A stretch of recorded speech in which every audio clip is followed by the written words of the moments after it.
Mac mini जब launch हुआ था तो 62,000 की रेंज में दुनिया का सबसे बेस्ट डेस्कटॉप कंप्यूटर था, और वो भी एप्पल की तरफ से। और ये मैं सिर्फ उसके रिव्यू देख के बात नहीं कर रहा हूँ। मेरे पास M1 चिप वाला मैकबुक प्रो 13 इंच है जिसमें सेम स्पेक्स हैं जो कि मैक मिनी के अंदर थे।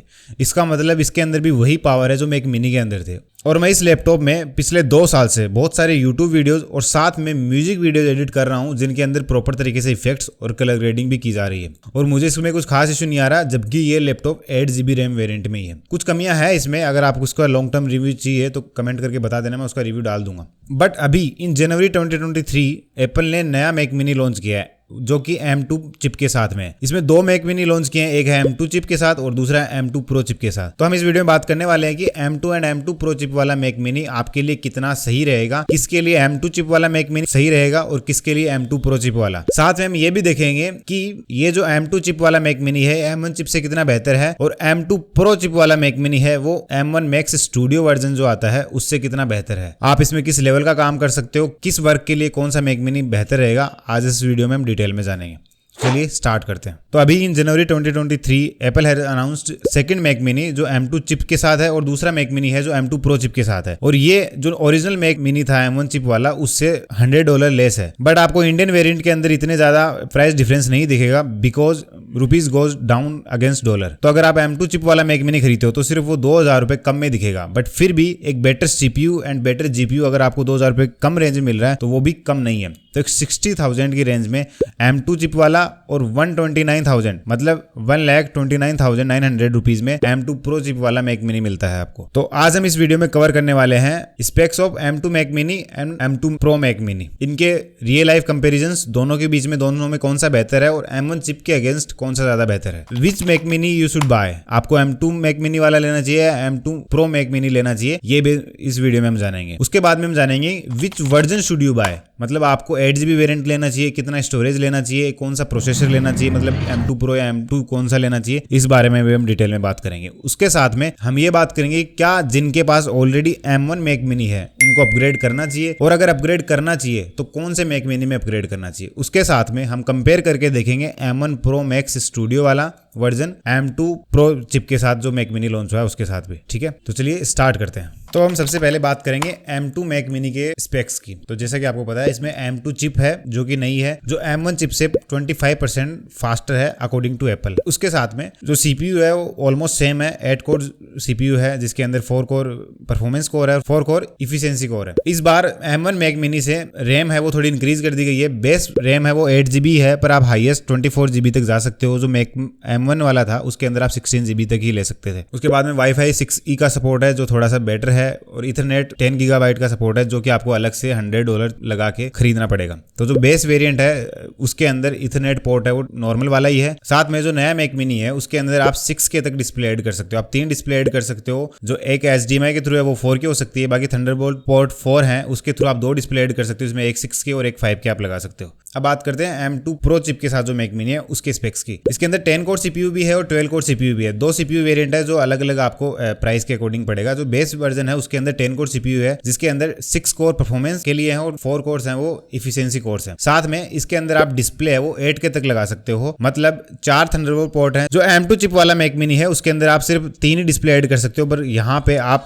8K तक डिस्प्ले ऐड कर सकते हो और 4 डिस्प्ले का सपोर्ट इसके अंदर मिलेगा आपको। रैम है जो बेस वेरिएंट है उसके अंदर 16 GB रैम है, आप 32 GB तक भी जा सकते हो इसके अंदर। अब हम बात करते हैं कि हमें कौन सा मैक मिनी लेना चाहिए। देखो M1 चिप वाला मैक मिनी अगर आपके पास है तो आपको M2 चिप के अंदर शिफ्ट नहीं होना चाहिए। ऐसा मैं क्यों बोल रहा हूं, क्योंकि आपको CPU परफॉर्मेंस भले ही 20% ज्यादा मिल रहा है, GPU भी 20% ज्यादा मिल जाएगा, बट ये बहुत ह्यूज डिफरेंस नहीं है। बट अगर आपको अपग्रेड करना है तो आप M2 प्रो चिप वाले में अपग्रेड कर सकते हो क्योंकि उसके अंदर बेटर CPU और बेटर GPU मिल सकता है। हाँ, बट उसकी प्राइस आपको पता है, जो स्टार्टिंग प्राइस है वो 1,29,900 से स्टार्ट होती है। अगर आप एक सही वेरिएंट तक जाते हो तो आपको लगभग वो 1.5 से पौने 2 लाख रुपए के आसपास पड़ता है। तो अगर आप उस लेवल तक अपग्रेड कर सकते हो और आपका प्रोफेशनल लेवल का वर्क है तब आप M2 प्रो चिप वाले पे जाइए। अदरवाइज अगर आपके पास M1 मैक मिनी है तो M2 Mac Mini में आपको अपग्रेड करने से कुछ खास परफॉर्मेंस का डिफरेंस नहीं दिखेगा। अब हम बात करते हैं, अगर आप M2 Mac Mini ले रहे हो तो उसका कौन सा वर्जन लेना चाहिए, कितनी रैम लेनी चाहिए। तो सबसे पहले बात करते हैं रैम की। देखो, मैंने आपको पिछले वाले वीडियो में बताया था और इस वीडियो में बता दूं कि अगर आप वीडियो एडिटिंग करते हो तो आपको एटलीस्ट 16 GB रैम होनी चाहिए इन मैक, क्योंकि अगर आप FCP पे काम करते हो तो FCP 4 GB रैम के अंदर भी रन कर जाता है, बट उसको भी बेहतर तरीके से रन करने के लिए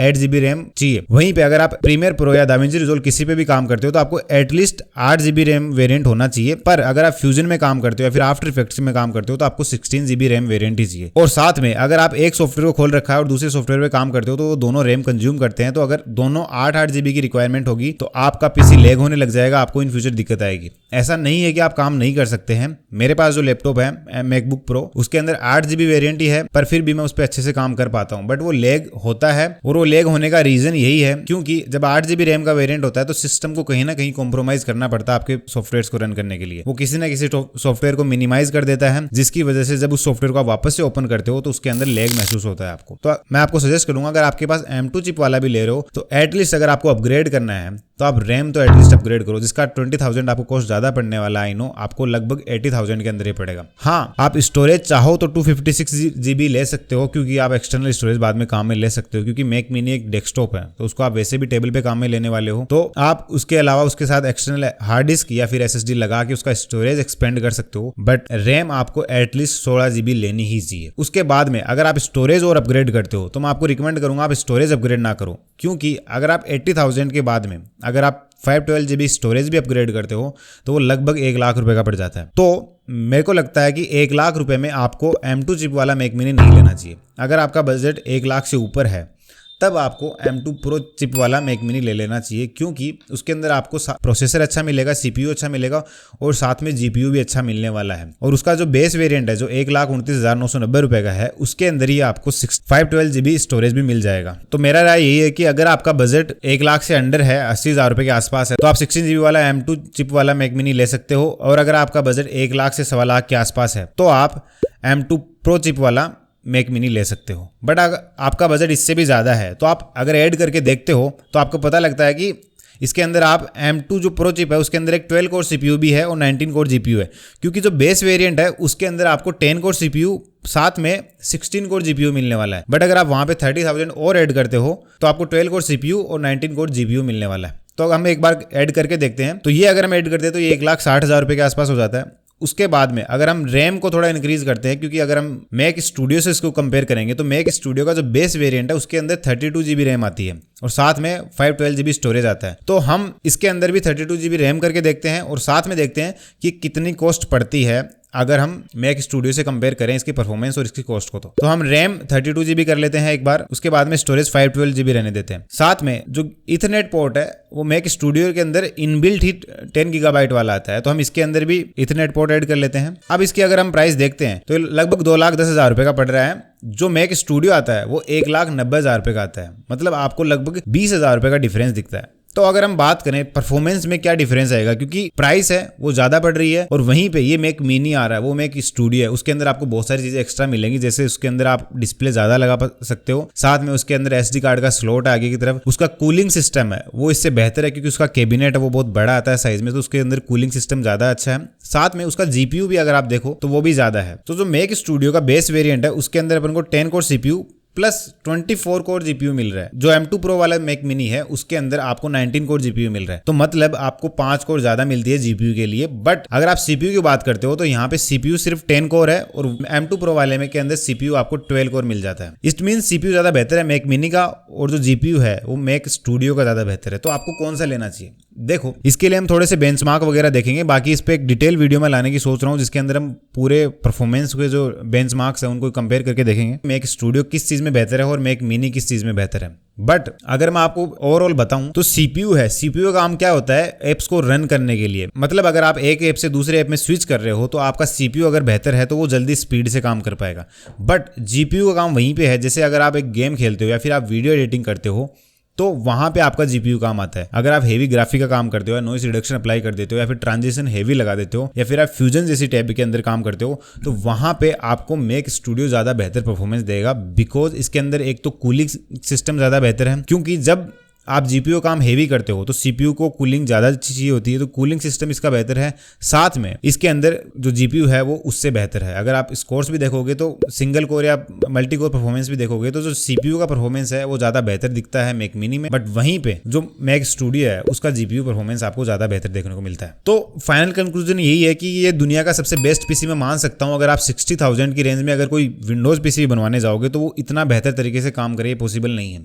तो अगर आपका स्टार्टिंग वर्क है, आप सिर्फ यूट्यूब वीडियोस करते हो तो M2 चिप वाला मैक मिनी आप ले लो। अगर आपका प्रोजेक्ट है वो ज्यादा म्यूजिक वीडियोस हैं या फिर शॉर्ट फिल्म्स हैं या फिर प्रोफेशनल क्लाइंट वर्क करते हो आप, तो आप चाहते हो कि आपका पीसी लेग ना करे, आपका कंप्यूटर ज्यादा लेग ना करे, तो आप मैक जो M2 प्रो चिप वाला है उसके अंदर जा सकते हो। बट उसके अंदर भी आप सिर्फ बेस वेरिएंट के अंदर ही जाइए। अगर आपको बेस वेरिएंट से ऊपर जाना है, आपको स्टोरेज इंक्रीज करना है, फिर आपको रैम इंक्रीज करनी है, या फिर आपको जो 12 कोर वाला सीपीयू है वो लेना है, तो उससे बेहतर मैं आपको रिकमेंड करूंगा कि आपका वीडियो एडिटिंग का वर्क है वो मैक स्टूडियो में ज्यादा बेहतर होगा। उसके अंदर पोर्ट्स ज्यादा है, उसका कूलिंग सिस्टम ज्यादा अच्छा है, उसका जीपीयू ज्यादा अच्छा है, और साथ में वो ज्यादा बेहतर तरीके से आपको वर्क को कर पाएगा। तो अगर आपका बजट 1 लाख के ऊपर है तो आप मैक मिनी ले सकते हो, और अगर आपका बजट 2 लाख के आसपास है तो आप मैक स्टूडियो भी कंसीडर कर सकते हो। बाकी इस टॉपिक पे हम डिटेल में थोड़ा और वीडियो लाने वाले हैं जिसके अंदर हम बेंचमार्क को कंपेयर करके देखने वाले हैं कि कौन सा ज्यादा अच्छे, किस प्रोजेक्ट में कैसा बेहतर कौन सा काम करता है, कौन से सॉफ्टवेयर को रन करने के लिए कौन सा मैक ज्यादा बेहतर काम करता है। तो दोस्तों आज के लिए इतना ही। आई होप आपको वीडियो पसंद आया होगा। अगर आपको वीडियो पसंद आया तो वीडियो को लाइक कर देना, कमेंट करके बताना आपको कौन से टॉपिक पे और वीडियो चाहिए, कौन से जो मैक है, जो मेरा मैकबुक प्रो है उसका अगर लॉन्ग टर्म रिव्यू चाहिए तो 2 साल में इसको यूज करते हुए, तो